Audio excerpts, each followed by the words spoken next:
Estamos começando mais uma aula da nossa Escola Bíblica à Distância, produzida aqui para os jovens e adolescentes da Igreja Batista Regular da Vila Teixeira e também para todos aqueles que tiverem o desejo, o propósito de aprender mais a respeito da Palavra do Senhor. Nós estamos estudando a primeira epístola do apóstolo Pedro e nós já vimos nas nossas 4 aulas anteriores o que Pedro fala a nosso respeito como crentes em Cristo Jesus. Quem nós somos, qual é a nossa identidade, como nós nos definimos no mundo onde nós estamos. E hoje nós vamos começar a aula 5, que vai mudar um pouco o foco, ainda estudando 1 Pedro, mas vendo agora ingredientes de uma espiritualidade sadia, uma espiritualidade saudável, que agrada a Deus, que é bem sucedida na sua relação com o Senhor. Então seja muito bem-vindo à nossa aula, nós vamos começar a partir de agora. Antes de avançar, é claro, para agora o que você está fazendo, dá um pause no vídeo se for o caso, mas desce um pouquinho a tela e deixa o seu like lá para ajudar a gente. Também, se você puder compartilhar, isso vai ser muito bom a fim de levar a palavra de Deus ainda mais longe. Tá certo? Eu sou o pastor Carlos, tenho o prazer de ser o professor aí dos jovens e adolescentes, e a nossa aula de hoje tem o tema Portai-vos com temor. Essa é a nossa aula de hoje e, em primeiro lugar, eu gostaria de ler o texto com você. 1 de Pedro, capítulo 1, versículo 17, diz o seguinte: Ora, se invocais como Pai, aquele que, sem acepção de pessoas, julga segundo as obras de cada um, portai-vos com temor durante o tempo da vossa peregrinação. Portai-vos com temor durante o tempo da vossa peregrinação. Vamos recapitular rapidinho antes de avançar?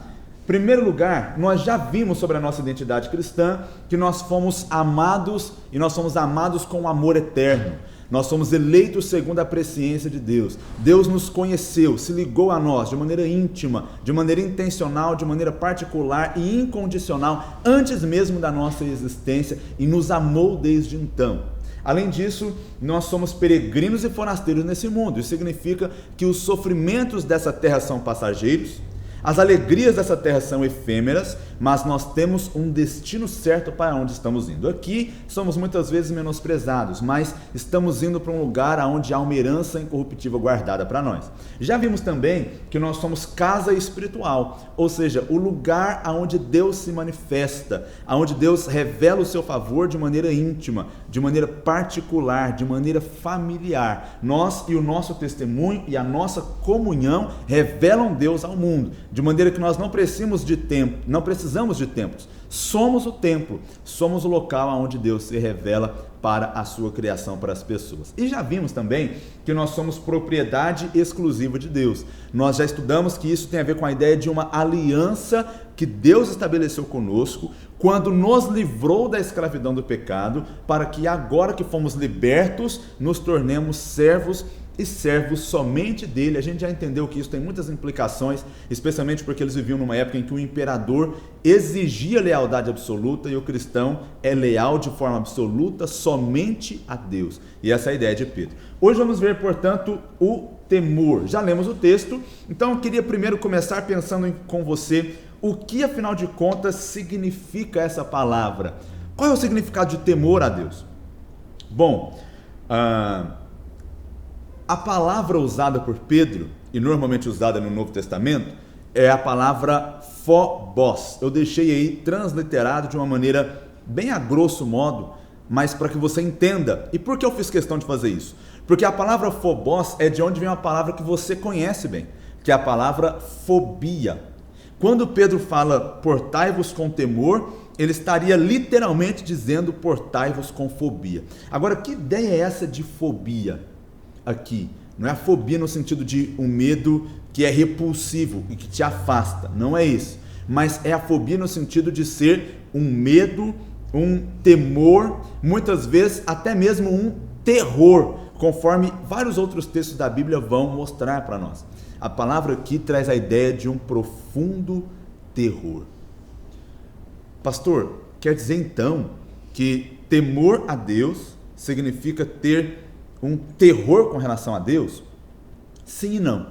Não, porque não é um terror da mesma forma como nós pensamos em filmes de terror, por exemplo, que servem apenas para nos assustar. Mas esse temor é o resultado de você contemplar a majestade, a grandeza, o fato de que está diante de um Deus supremo, que é juiz, que conhece todas as coisas, diante de quem todo o nosso ser está descortinado, está aberto, está exposto. E olhando para esse ser, que é um ser supremo, um ser excelso, um ser superior, um ser que é infinitamente maior, diante desse olhar, dessa visão, o resultado no nosso coração é um santo temor, é uma reverência. Você entende que está diante de alguém que é diferente, que pertence a uma outra categoria de existência. Esse é Deus. A Bíblia sempre vai condenar posturas que tratam Deus como se fosse um de nós. No Salmo 50, o próprio Deus é quem diz: você achava que eu era teu igual, ou seja, você acha que eu sou como você. E a partir dessa concepção, que ou diminui Deus, ou que exalta o homem como criatura, que está o grande erro da espiritualidade dos nossos dias. Deus não é como um de nós. Não pode ser tratado como um amigão, como um colega de classe, como alguém do seu trabalho. Deus pertence a uma categoria diferente. Ele é exaltado. E olhando para esse Deus exaltado, o temor é o resultado natural. Então note, eu deixei na sua tela um exemplo, e esse exemplo é o exemplo da oração do Pai Nosso. Quando nós oramos, nós não oramos meramente nosso Pai e falamos a nossa oração. Nós dizemos: nosso Pai que está no céu, santificado seja o teu nome. Veja como Jesus ensina a oração. Ele ensina a oração partindo do fato de que há um zelo para com o nome de Deus. Porque o nome de Deus deve ser honrado, reverenciado ou santificado, porque Ele está no céu e nós estamos na terra. Ele é Criador e nós somos criaturas. Então, esse é o temor bíblico, é essa reverência, é essa honra, é essa santificação ao nome de Deus que está separado, que não é como ninguém mais, nenhuma outra criatura que existe. Então, a verdadeira adoração é essa. Ela é séria, substancial, sólida, sóbria e reverente. Eu tenho que chamar sua atenção aqui para isso. Você percebe como isso é importante? A espiritualidade dos nossos dias é marcada por um relacionamento com Deus que é um relacionamento muitas vezes frívolo, que chama Deus de palavras muitas vezes que o rebaixam, mas Deus é exaltado. E é por isso que todos os seus filhos o temem, tá certo? E aqui está, inclusive, o segundo ponto da nossa aula. O segundo ponto é o seguinte: o temor de Deus é central numa espiritualidade sadia e bem-sucedida. Ouça o que eu estou dizendo: temor do Senhor é central numa espiritualidade bem-sucedida. A gente quer dar alguns exemplos aqui para você, eu deixei na sua tela e você vai conseguir acompanhar conosco. Veja o que a Bíblia nos diz sobre a pessoa do Senhor nosso Deus. O temor do Senhor é o primeiro sinal da verdadeira fé, é o princípio da sabedoria. Os olhos do Senhor estão sobre os que o temem, ele se acampa ao redor deles e nada lhes falta. Sua misericórdia é grande para com eles, ele se apieda deles, ele os abençoa, ele satisfaz os seus desejos e ele se alegra neles. Todas essas coisas têm a ver com quem? Velho Testamento, com quem teme o Senhor. Bem-aventurado o homem que teme ao Senhor. O temor do Senhor é o princípio da sabedoria. E assim por diante. Então você vai percebendo como o temor é central na espiritualidade bíblica. Isso não está só no Velho Testamento. No Novo Testamento, o temor a Deus é ordenado pelo próprio Senhor Jesus. Está em Mateus capítulo 10, versículo 28. O ímpio, lá em Romanos capítulo 3, quando o apóstolo Paulo faz aquela descrição da pessoa que não conhece o Senhor, está lá no versículo 18 do capítulo 3, que o ímpio é definido como alguém que não teme a Deus. Não há temor de Deus diante dos seus olhos. Você percebe isso? Bem, os cristãos são aqueles que andam no temor do Senhor. Isso está em Atos 9:31, e eu deixei o versículo de Atos 2 para o final, porque é um verso que muito eu aprecio. O versículo 42 de Atos 2 é famoso: perseveravam na doutrina dos apóstolos, na comunhão, no partir do pão e nas orações. Mas o verso 43 fala uma coisa importante: em cada alma havia temor. Temor de Deus. Então perceba, que a espiritualidade bíblica, ela é marcada por uma vida temente, uma vida que reverencia a Deus, que santifica o seu nome, que honra a Deus, separando-o de todas as demais criaturas. O temor de Deus é essa disposição que há no nosso coração de, diante de alguém superior, temer. E esse temor tem a ver com honra, tem a ver com reverência, mas tem a ver também com uma pitadinha de medo, porque nós estamos lidando com alguém que é infinitamente superior, tá? Bom, então vamos avançar. Eu quero pensar um pouco com você sobre algumas expressões do temor na nossa vida. Esse é o nosso terceiro de 4 pontos da nossa aula de hoje. Expressões do temor. Note comigo algumas verdades, por gentileza. Eu só vou pontuar de maneira bem objetiva, então preciso que você preste atenção. Temor do Senhor. A Bíblia diz que esse temor é expresso muitas vezes nas nossas atitudes, na nossa postura diante de Deus. Então preste atenção comigo em algumas coisas. Aqueles que é dito para temer a Deus com justo temor, também lhes é dito muitas vezes para tremer. Olha, temor anda junto com tremor. Quer que eu te provo? Mas eu faço isso com muito prazer. Veja o que diz, por exemplo, Salmo 96. Adorai o Senhor na beleza da sua santidade e tremei diante dele todas as terras.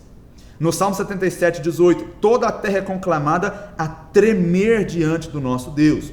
O profeta Isaías diz no capítulo 66 que os que recebem a aprovação de Deus são os humildes, contritos de espírito e que tremem da sua palavra. Percebe? Tremor anda junto com temor. Até mesmo a nossa alegria é com tremor. Veja o que diz Salmo 2,11. Servi ao Senhor com temor e alegrai-vos nele com tremor. Então veja, tremor. Há outras expressões, deixa eu te mostrar. Salmo 5, versículo 7. Eu me prostrarei diante do teu santo templo, no teu temor. Então quem teme, treme, e quem teme, se prostra. Foi um homem de Deus chamado Leonard Ravenhill que disse que estava cansado dos louvores que faziam os jovens pularem na igreja, mas não fazia os jovens se colocarem de joelhos diante do Deus Todo-Poderoso. Percebe? Então o salmista fala de se prostrar. O Salmo 95 é um salmo que nós gostamos de ler aqui na igreja, e ele diz: vinde, adoremos e prostremo-nos, ajoelhemos diante do Senhor que nos criou. Então o temor tem a ver com o quê? Tem a ver com tremor, mas tem a ver com o quê também? Tem a ver com prostrar-se, com ajoelhar-se. Essas são respostas apropriadas por parte daqueles que andam na presença de Deus. O apóstolo Paulo falou: desenvolvei a vossa salvação com temor e tremor. Então, me parece que essa é uma expressão natural daqueles que realmente temem a Deus. Eles se prostram, eles ajoelham, eles tremem, porque estão diante do Deus Todo-Poderoso. Último ponto.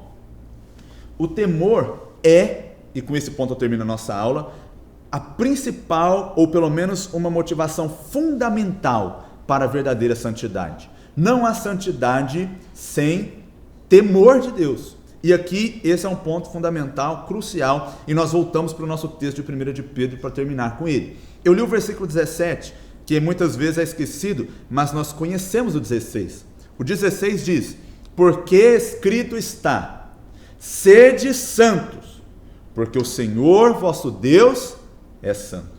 E o versículo 17, logo na sequência, fala de quê? De se portar com temor durante o tempo da peregrinação. Está vendo como santidade e temor andam juntos? Temor é um tema importante para Pedro. Aparece aqui no capítulo 1, aparece depois no capítulo 2, verso 17, aparece depois no capítulo 2, verso 18, aparece depois novamente no capítulo 3, verso 2, e todas essas vezes a palavra temor diz respeito a Deus. Deus é o único digno de ser temido. E a Bíblia fala de santidade vinculada com temor. Eu coloquei na sua tela para você: os cristãos estão aperfeiçoando a santidade no temor de Deus. Eles estão se sujeitando uns aos outros no temor de Deus. E eles se conduzem de forma santa, porque Deus é santo, no temor de Deus, durante o tempo da sua peregrinação na terra. Então eu vou terminar essa aula. Como eu vou terminar essa aula? Eu vou terminar essa aula dizendo para você: Nunca, mas nunca mesmo, deixe a sua mente te levar à conclusão de que Deus merece ser tratado como seu igual, como nosso semelhante. Ele é honrado, reverenciado, temido. Diante dele, a criatura se prostra, a criatura se ajoelha, a criatura treme. Na presença do Deus poderoso, do Deus eterno, excelso e soberano, nenhuma criatura permanece de pé. Por quê? Porque diante dele, no temor do Senhor, nos prostramos. E quando entendermos quem Deus é, o temor será uma consequência natural. E vivendo no temor de Deus, viveremos em santidade. Portanto, vivamos dessa forma, no temor, na reverência, na honra, na adoração, na santificação ao nome de Deus, que vai nos levar a uma vida de posturas corretas na sua presença e que vai nos levar a uma conduta santa na sua presença também. Deus te abençoe grandemente, obrigado por estar conosco mais uma vez durante essa aula. Lembre de deixar seu like, tá bom? A gente conta com isso, é a sua ajuda para que esse ministério continue firme. Um grande abraço a todos, até a próxima aula.